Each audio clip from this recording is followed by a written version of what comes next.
Livro A Dama Seu Amado, Seu Senhor. Capítulo 13. Senhor do seu passado.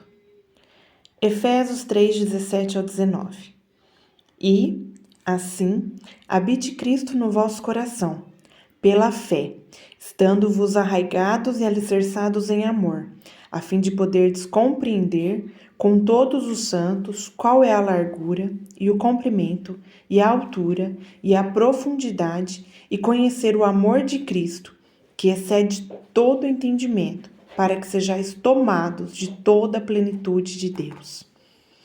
Gostaria de aproveitar essa oportunidade para apresentar um aspecto do Senhor que nunca ouvimos anunciado nos púlpitos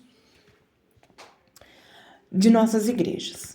Embora muitos dos pregadores de Deus louvem o amor maravilhoso dele, poucos tentam descrevê-lo.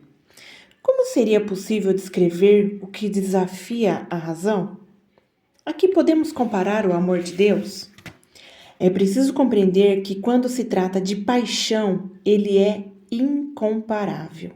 Não há ninguém em todo o planeta cuja intensidade possa comparar-se com a magnitude de Deus.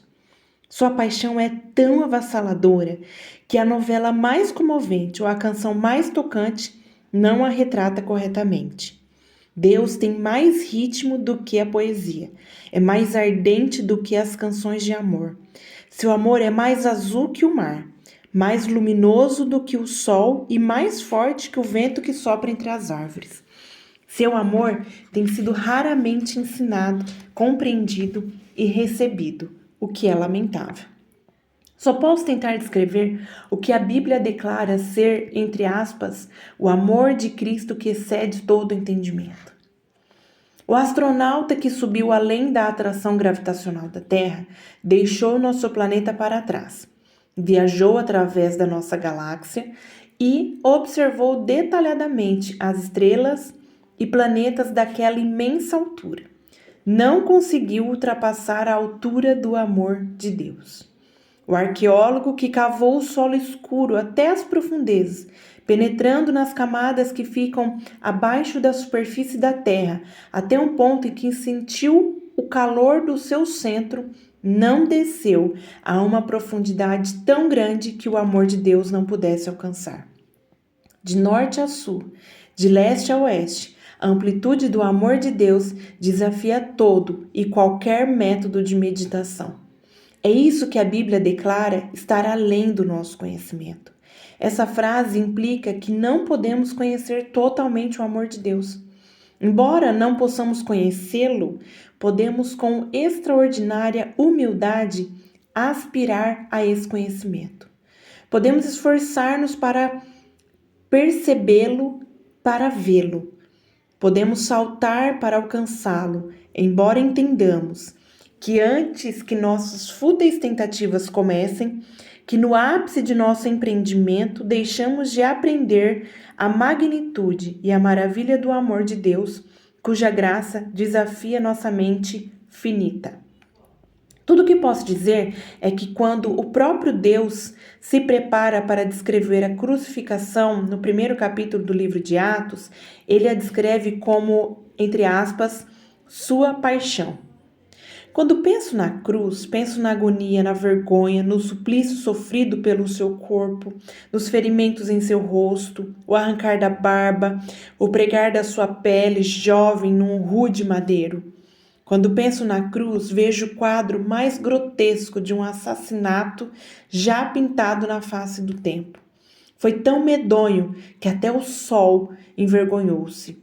O solo sentiu o tamanho desconforto que começou a tremer. A cruz, o lugar da agonia, o lugar em que o amor foi julgado e condenado à morte, o lugar onde o grande amante teve de provar o quanto, entre aspas, ele amou o mundo. Depois de ter ressuscitado dos mortos, Jesus olhou para trás, para a sua noite de horror, e não sentiu arrependimento nem hostilidade, ira ou vingança.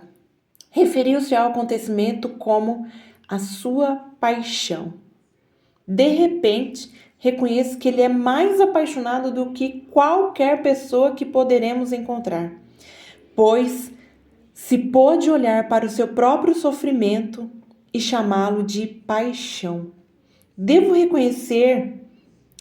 reconhecer que Deus me ama de um modo que ultrapassa tudo o que podemos chamar de amor. Pois quem senão Deus pode decidir escrever-nos uma carta de amor com a sua própria carne, usar as suas mãos como papel, dar seu sangue para servir de tinta e declarar sua paixão mais vibrante do tom de vermelho? Que grande amante ele é! Vou aproveitar essa oportunidade para descrevê-lo mediante a vida do profeta Oséias.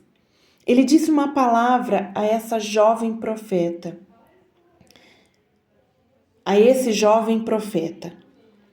Quero extrair os detalhes dessa poderosa história bíblica e dramatizá-los para que você possa entender melhor o impacto do texto original.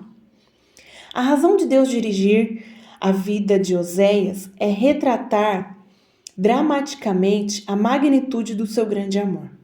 Ele precisava de alguém para compreender o nível da sua paixão e falou então a esse jovem profeta amável, correto, puro, honrado, que se mantivera incontaminado pelo mundo e se reservara para uma donzela.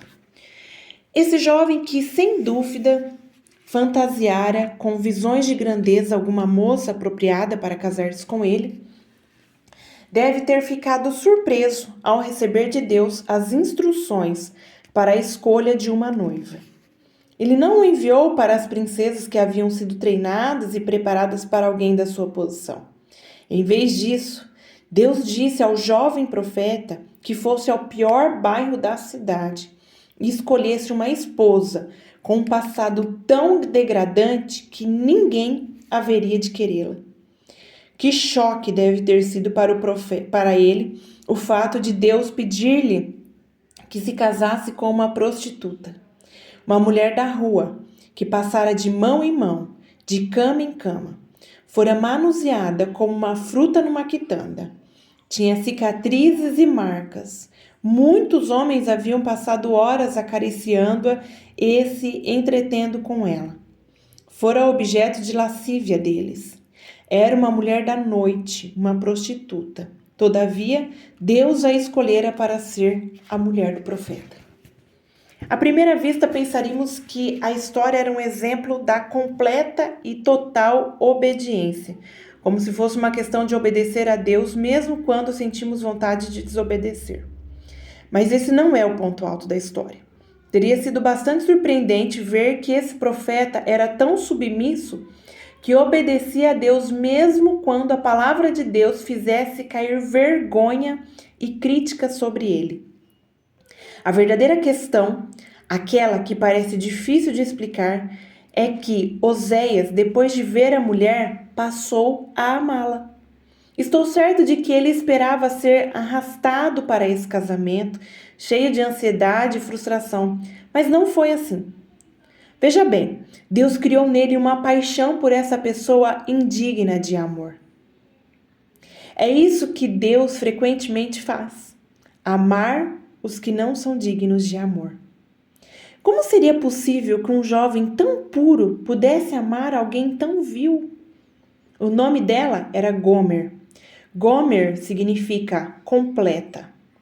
Mas ela podia ser tudo, menos completa. Pelo menos não era quando a conheceu. Mas isso não quer dizer que não fosse antes de tudo ser dito e feito. Veja bem, o nome dele é Oséias, que significa livramento. Quando o livramento entra em ação, você sempre acaba completo. Quando Oséias viu Gomer, ele a amou. A quem poderia contar que estava amando uma prostituta? Quem acreditaria? Que ridículo! Todos sabem que algum homem que se apaixona por uma prostituta, ela seria alguém com quem brincar como um gatinho brinca com a lã. tocada, usada e depois deixada de lado. Mas não foi assim quando ele a viu. Amou-a absolutamente. Entre aspas, livramento, a viu, entre aspas, completa. Viu o potencial dela e seu futuro. Assumiu a tarefa de desligá-la do passado a fim de que pudesse ser completa no futuro. Essa é a tarefa que todas as almas feridas devem assumir. É a tarefa de ultrapassar as tragédias da vida e mover-se para o potencial do porvir. Feche os olhos por um momento e imagine Oséias parado na rua, observando Gomer na outra. Ali está sua noiva, exibindo-se como um vendedor, apregoando as suas mercadorias. Ela se encontra na seção de descontos da degradação.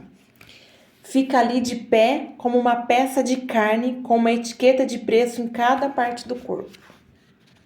Todos se sentiam atraídos por ela. Porém, quando Oséias a fitou, seu coração vibrou apaixonado. Canções explodiram em seu espírito. Ele não a viu como uma prostituta, mas como a sua esposa. Viu-a como mãe de seus filhos. Viu-a como uma joia preciosa. Caiu de amores por ela. Pareciam um par estranho. Não estavam sob o mesmo jugo. Não era possível compará-los. Não frequentaram a mesma universidade.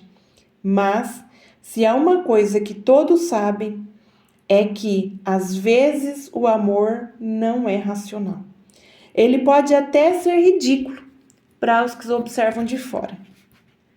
A Bíblia diz, porém, que o caso de amor de Oséias não passa de uma ilustração de como Deus se sentiu quando amou o seu povo.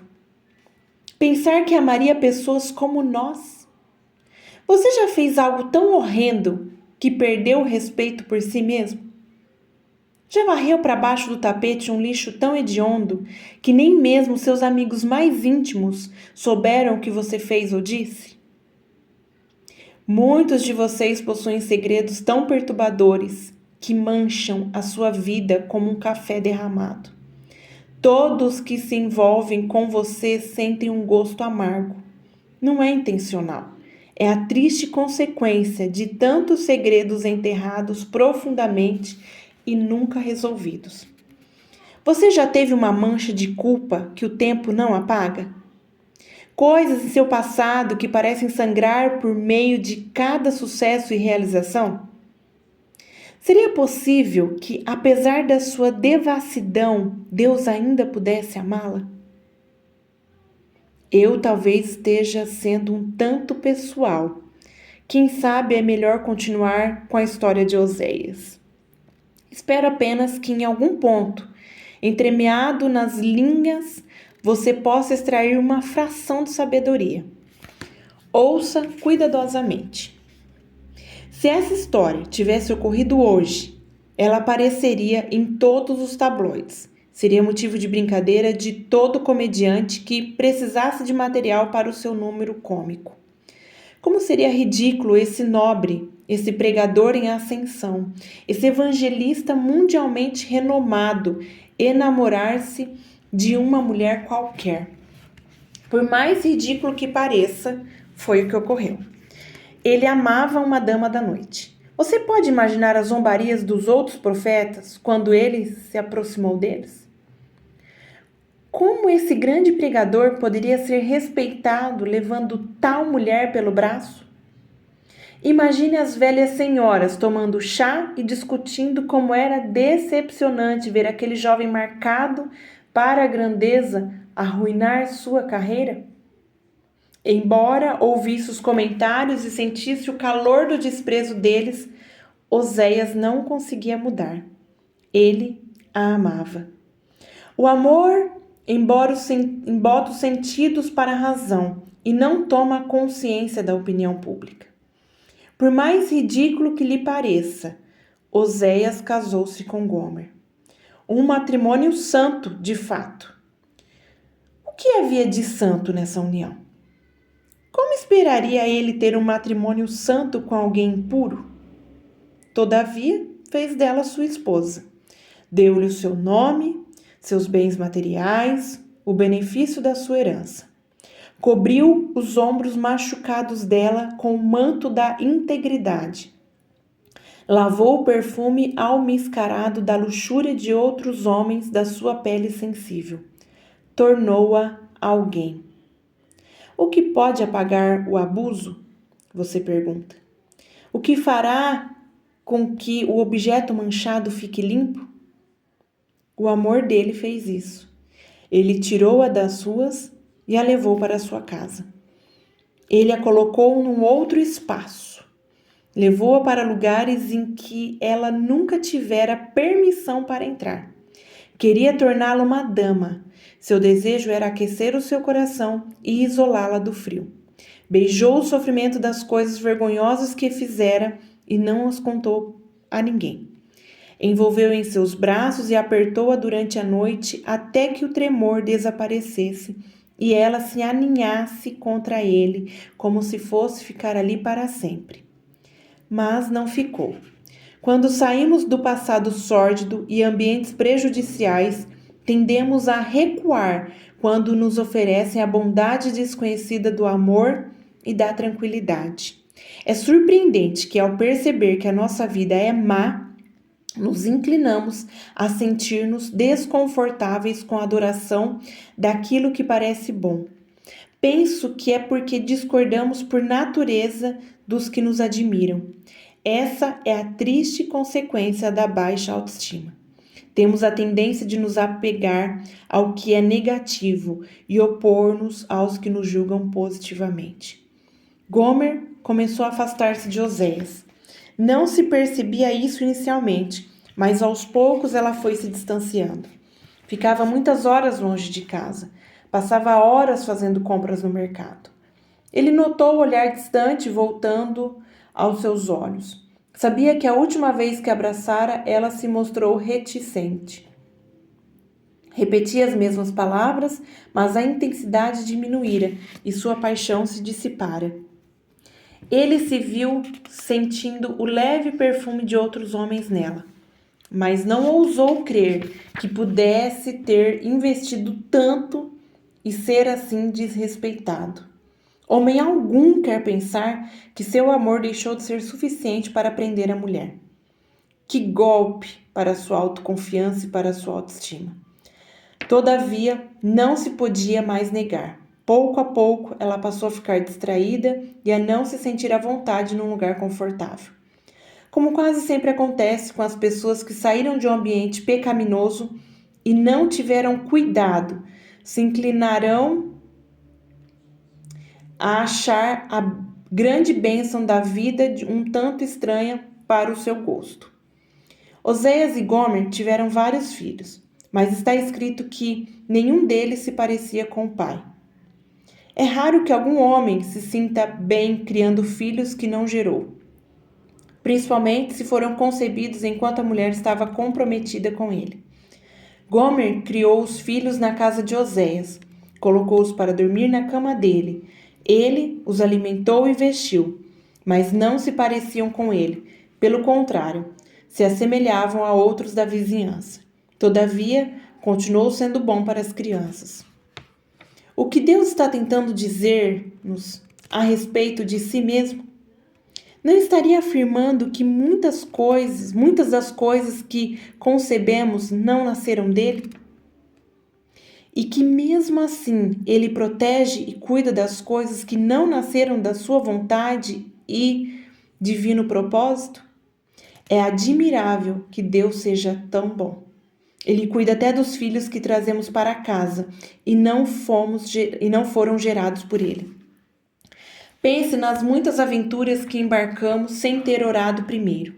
São os filhos que tivemos nascidos da nossa carne. Poderiam ser os empregos que aceitamos sem pedir conselho divino, os lugares para os quais nos mudamos porque alguém nos levou a isso. Podemos até incluir as decisões que tomamos e não nasceram do propósito de Deus. Deus nos ama tanto que cuida até dos nossos erros. Foi com essa mesma bondade que Oséias criou os filhos ilegítimos de Gomer. Oséias voltou certo dia para casa, esperando encontrar Gomer, mas ela não estava lá. Suas roupas continuavam no armário e seus pertences na cômoda, tudo no lugar, mas a mulher foi embora. Ela deixou o ninho confortável do amor para o qual fora chamada e retornou ao abismo do qual se levantara. É uma vítima do passado. Enlaçada como um animal enjaulado, está presa como uma criatura que não conseguiu resistir à isca. Acorrentada ao ontem como um animal maltratado, preso no fundo de um terraço. Embora tente avançar, volta inevitavelmente à crise original. Oséias corre para procurar Gomer e levá-la para casa. Como é estranho que esse profeta, que já se arriscou a ver sua reputação completamente aniquilada, vá afundar ainda mais. É estranho vê-lo de lanterna na mão correr pela noite a fim de buscar sua mulher nas ruas. Como irá explicar aos amigos que seu amor não bastou para mantê-la em casa? Um homem não deveria ter de perguntar a outros onde está sua esposa. Oséias deveria saber onde estava, mas não conseguia encontrá-la. Não estava em casa. Deixara o lar. Vocês a viram? Pergunta ele. Você pode até imaginar alguém dizendo a Oséias: esqueça essa mulher, ficará melhor sem ela. Há algo, porém, algo no amor que não permite esquecer.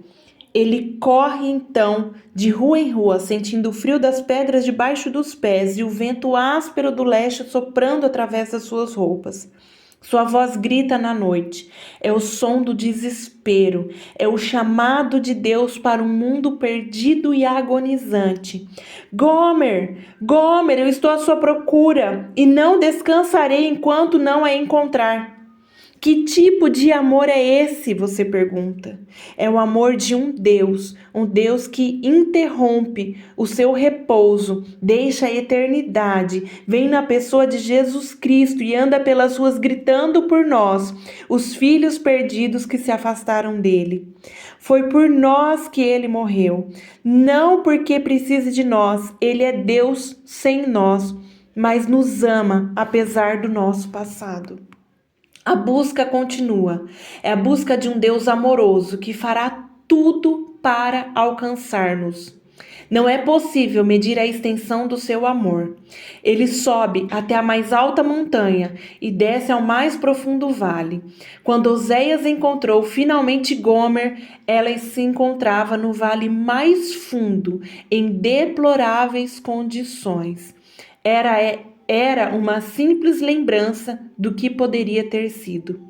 Ele quase desmaiou quando a viu.